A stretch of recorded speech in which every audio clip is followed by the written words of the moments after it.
Breaking news Kadapa జిల్లాలోని కాశీనాయన ఆశ్రమం అన్నదాన సత్రాన్ని కూల్చేసిన ఘటనపై మంత్రి లోకేష్ స్పందించారు.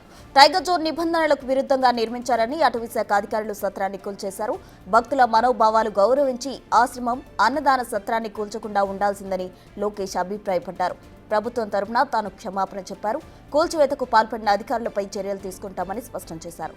తన సొంత డబ్బుతో వీలైనంత త్వరగా అన్నదాన సత్రం పునర్నిర్మిస్తా అని లోకేష్ హామీ ఇచ్చారు.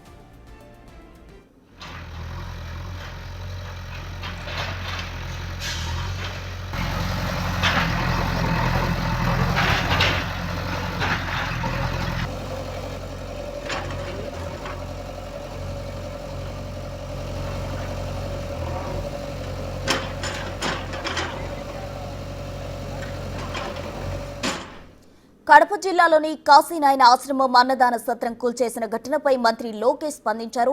టైగర్ జోన్ నిబంధనలకు విరుద్ధంగా నిర్మించారని అటవీ శాఖ అధికారులు సత్రం కూల్చివేశారు.